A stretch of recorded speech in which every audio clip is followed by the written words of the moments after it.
Munang giingon nga, do not judge the book by its cover.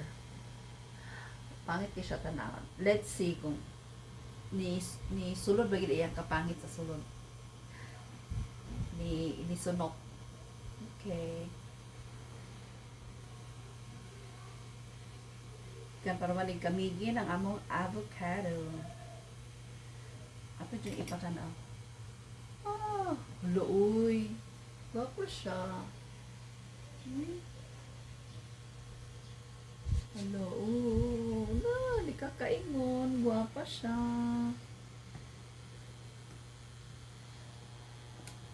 So, kani. So, another na sad. Gwapa kayo ang avocado. Oh, nako. My favorite. Avocado.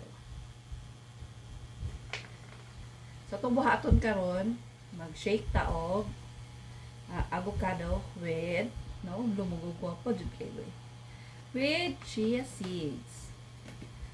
Sige. So, mami.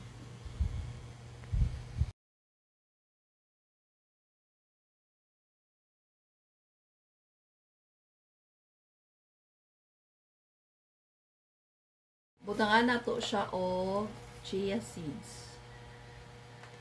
Okay. Ato na tilawan na ang result sa itong kuan. Sayo na magid ni kaayo. So nag-add ng gid ko og chia seeds. Thank you.